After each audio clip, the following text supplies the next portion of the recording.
Fala pessoal, tudo bem? Vamos analisar essa notícia que saiu no Valor Econômico? Correios amenizam prejuízo em 2023, mas perdas somam 597 milhões de reais. Os Correios divulgaram seus resultados fechados de 2023 e diversos alunos do Strategy Finance Program me pediram para fazer essa análise. Era para ter saído antes, mas a gente sabe que eu estou com um problema de saúde dentro da família. Consegui dar uma analisada e a gente vai ver se 2023 foi efetivamente melhor do que 2022 nesse BTC News. Se você gosta das nossas análises, por favor, dê um like nesse vídeo. E se você puder compartilhar as nossas análises com pessoas que possam fazer bom uso delas, a gente agradece. Bom, vamos começar lendo a notícia e depois a gente entra no detalhe dos financials divulgados para o mercado. Então vamos lá.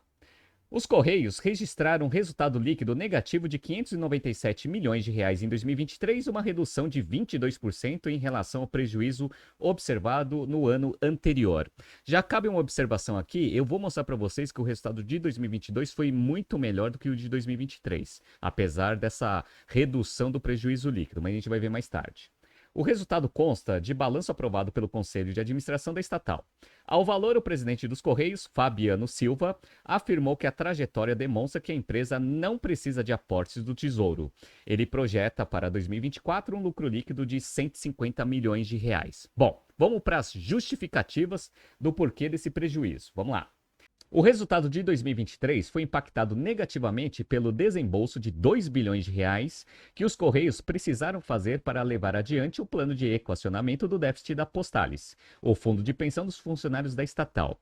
Já vou falar para vocês que essa transação de 2 bilhões, ela é majoritariamente patrimonial, ou seja, uma parte muito pequena dessa transação transita no resultado. Por quê? Porque parece que dos 597 milhões de prejuízo líquido, 2 bilhões vieram desses 2 bilhões de aporte no Postalis. Não é verdade. Então vou mostrar para vocês que o impacto é muito pequeno. Então não é essa a justificativa para o prejuízo. O segundo ponto aqui, ele é mais importante. Perdas de clientes estratégicos chegaram a 500 milhões de reais. Isso sim, por quê? Porque se você tem opções de mercado e você está vendo que os Correios, às vezes, eles fazem greve, principalmente naqueles períodos mais críticos, que é novembro e dezembro, eventualmente as empresas vão querer outros parceiros para fazer as entregas que não o Correio. Isso, de fato, deve ter impactado negativamente os resultados de 2023. Vamos lá. Vamos para outras justificativas. Além disso, comentou Fabiano Silva, o programa federal Remessa Conforme, embora importante para o país no sentido de dar mais transparência e controle à entrada de encomendas internacionais em território brasileiro, provocou uma redução de mercadorias transportadas e, consequentemente, uma frustração de receitas. Aqui também a gente vai ver nos financials que parece que a unidade internacional dos Correios, que recebe essas remessas de fora, tiveram uma queda de receita absurda. Não é verdade, eu vou mostrar para vocês. Deve ter impactado? Com certeza. Mas é interessante porque o Correio é uma estatal, então se o próprio governo toma essa decisão, ele também está tomando essa decisão contra a própria empresa que ele gerencia a parte de entregas, Diferentemente de outros agentes do setor, argumenta o presidente, todos os empregados da empresa são formalizados, ou seja, ele mesmo está criticando a CLT. E a estatal, por ser responsável pela execução de políticas públicas, tem a missão de garantir a universalização dos serviços e estar em todos os municípios do país. Ou seja, não irá focar apenas nos mercados lucrativos. Só que só justifica, às vezes, algum benchmark que você faz com outra empresa de logística, que nem os Correios, que pode ter uma margem de lucratividade maior, até porque ela não tem essa missão por ser uma estatal. Mas isso também não justifica. O problema da empresa é performance operacional e a gente vai ver que boa parte dos resultados ruins de 2023 nem vieram da parte de CLT dos encargos trabalhistas, mas sim dos benefícios que aumentaram bastante em 2023. Por último, a expectativa do executivo é reverter o resultado negativo do ano passado. Para alcançar o lucro de 150 milhões de reais em 2024, a estatal deve buscar a celebração de mais parcerias de negócios, especialmente em contratos com órgãos públicos, a recuperação de clientes estratégicos que negociam maior volume de entregas de encomendas e a redução de despesas com a adoção de sistemas mais eficientes. Silva conta que duas prioridades dos Correios para 2024 serão o redesenho da malha de transporte para otimizar a operação, faz todo sentido, e o início de uma estratégia de marketing com contratação de agência de publicidade. O orçamento para publicidade será de 380 milhões de reais. Bom, eu acho que até faz sentido você investir em publicidade até para você aumentar a capilaridade do brand awareness do correio para mercado. Mas a gente sabe como funcionam essas agências de correio, principalmente com estatal. Vamos ver o que vai acontecer agora nos resultados de 2024 e 2025 com esses 380 milhões investidos, né? Bom, agora vamos dar uma entrada nos financials divulgados para o mercado para eu explicar para vocês um pouco do resultado da empresa. Receita líquida, 19 bilhões 243. Caiu 3% na média em relação à receita de 2022, que foi 19 bilhões 813. Então, a queda de receita nem foi tão significativa assim, em torno de uns 3%. Qual foi o problema? O custo do serviço prestado aumentou muito, aumentou quase 9%. Passou de 14 bilhões e 400 para 15 bilhões 657.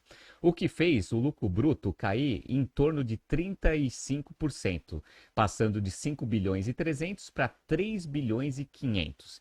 E aí, galera, quando você tem uma perda tão grande na parte de lucro bruto, se você não controla as despesas, a empresa vai para prejuízo operacional, que foi o que aconteceu. 727 milhões de prejuízo operacional em 2023, que foi maior que os 674 milhões de prejuízo operacional de 2022. Mas cabe uma ressalva aqui que eu vou mostrar para vocês nas notas explicativas. Vocês estão vendo essa linha aqui, ó, despesas gerais e administrativas? Era 4 bilhões e 600 em 2022, foi para 3 bilhões e 580 em 2023. Pô, reduziu, né? Beleza. Só que 1 bilhão e 200 era provisão de ações trabalhistas, etc., que foram reconhecidas em 2022, mas que não teve absolutamente nada em 2023. Ou seja, se você não coloca essa provisão em 2022, daria um lucro operacional ali em torno de uns 600 milhões. Então, o resultado foi ruim em 2023? Foi péssimo. Péssimo, tá?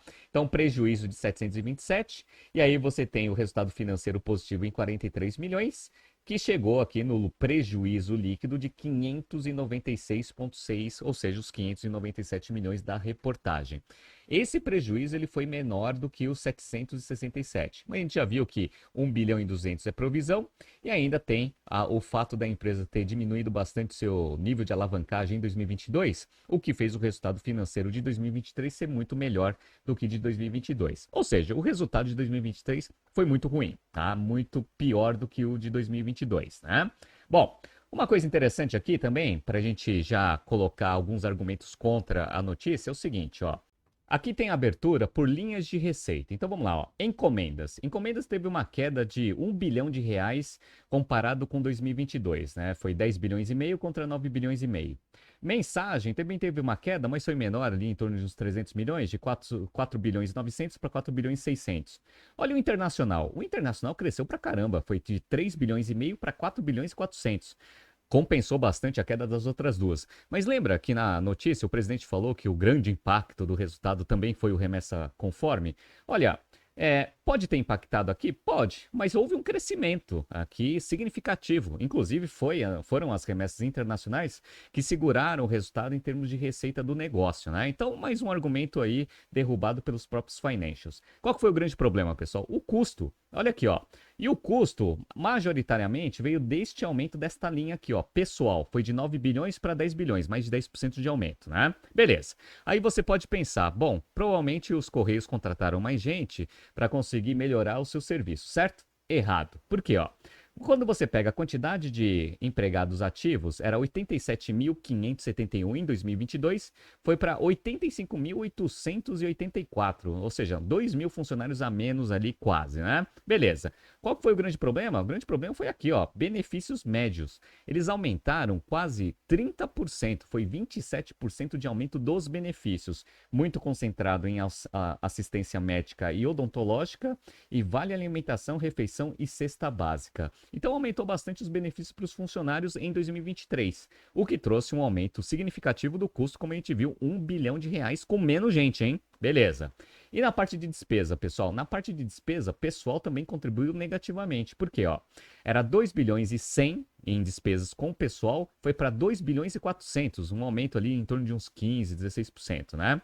E olha que interessante, pessoal, nessa abertura de despesa, tem aquele 1 bilhão 290 que eu falei para vocês, que é contingências, que é provisão que foi feito em 2022, que não tem absolutamente nada em 2023. Então, se você recompuser esse 1 bilhão 290 para o resultado de 2022, daria um lucro líquido e um lucro operacional, tá? Então, por isso que eu falo que o resultado de 2023 foi muito pior, porque em 2022, as provisões é que fizeram o resultado contábil ser negativo e agora tá bem negativo de forma operacional mesmo, né?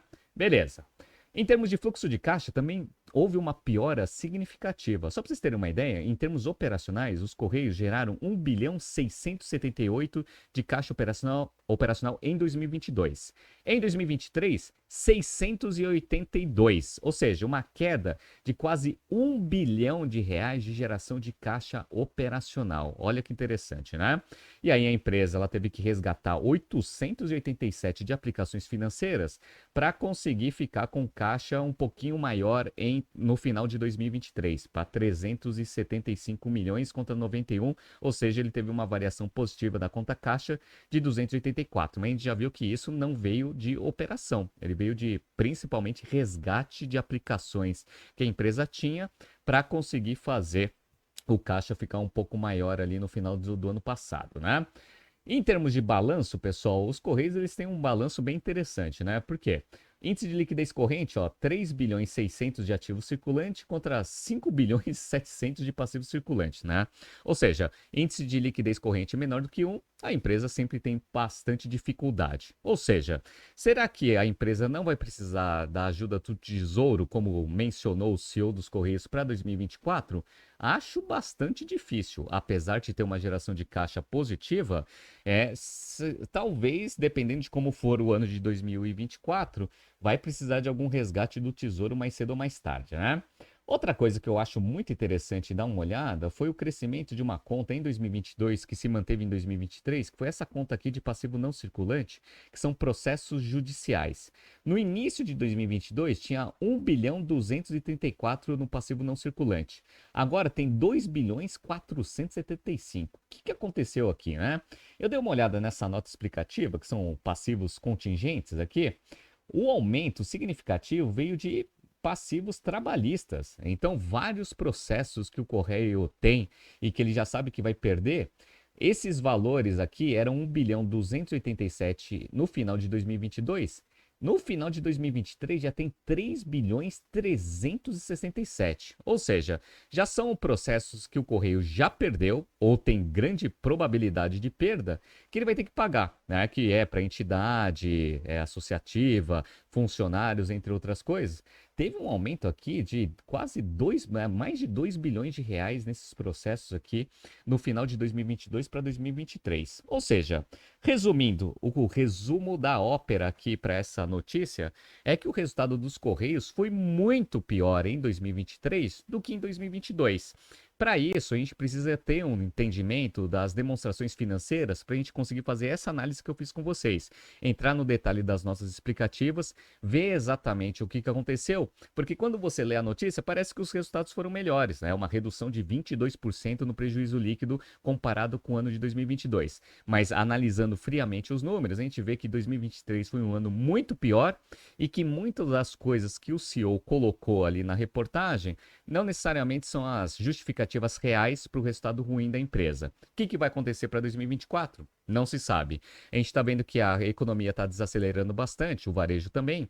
Isso, por consequência, traz também uma perspectiva negativa para os Correios. Sem contar que já está tendo bastante competição no segmento dos Correios. As grandes empresas já estão tentando ver alternativas ao Correio, que também é uma notícia negativa para o resultado para 2024. Então, quando saírem os resultados de 2024, provavelmente eu vou trazer aqui no BTC News, mas saibam que o resultado foi ruim e a perspectiva para 2024 é pior ainda. Tá surgindo aqui alguns BTC News passados para vocês se atualizarem. Não se esqueça de se inscrever no nosso canal e na nossa newsletter. Grande abraço e até a próxima edição.